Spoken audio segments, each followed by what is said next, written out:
जास्त तेल ओताल तर सरकार जळून खाक होईल. जंतर मंतरवर संजय राऊतांची प्रतिक्रिया. दिल्लीतील जंतर मंतर येथे सुरू असलेल्या आंदोलनाला आज शिवसेना उद्धव बाळासाहेब ठाकरे पक्षाचे राज्यसभा खासदार संजय राऊत यांनी भेट देत आंदोलनकर्त्यांशी संवाद साधला.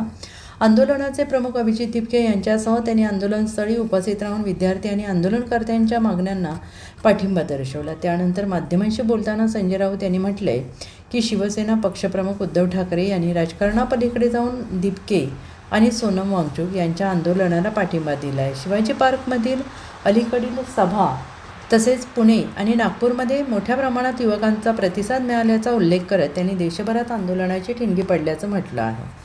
दिल्लीतील आंदोलनादरम्यान झालेल्या पोलीस कारवाईवर टीका करत राऊत यांनी म्हटले की आंदोलनावर बळाचा वापर करणे हे लोकशाहीला शोभणारे नाही. त्याने आंदोलनकर्त्यांवरील कारवाईचा निषेध करत सरकारने संवादाच्या माध्यमातून प्रश्न सोडवावेत अशी भूमिका मांडली.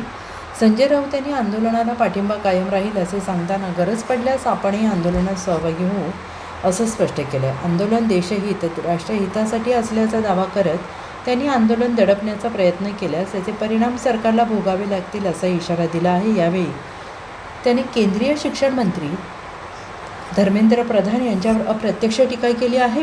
विद्यार्थ्यांवर झालेल्या कारवाईबाबत सरकारने आत्मपरीक्षण करण्याची गरज असल्याचं त्यांनी म्हटलंय आणि तसेच आंदोलन करणाऱ्या युवकांना दहशतवादी म्हणणे योग्य नसल्याचं सांगत हे देशातीलच विद्यार्थी असून त्यांच्या प्रश्नांकडे गांभीर्यानं पाहिलं गेलं पाहिजे असं मत त्यांनी व्यक्त केलं. या दरम्यान दिल्लीतील आंदोलनाला विविध राजकीय पक्षांचा पाठिंबा वाढत असून आंदोलनाच्या पार्श्वभूमीवर सत्ताधारी आणि विरोधकांमधील आरोप प्रत्यारोप आणखी तीव्र होताना दिसत आहेत. यहाँ से जंतर मंतर से जो आग लगी है वो देश हित की आग है, राष्ट्रहित की आग है, वो अब बुझेगी नहीं.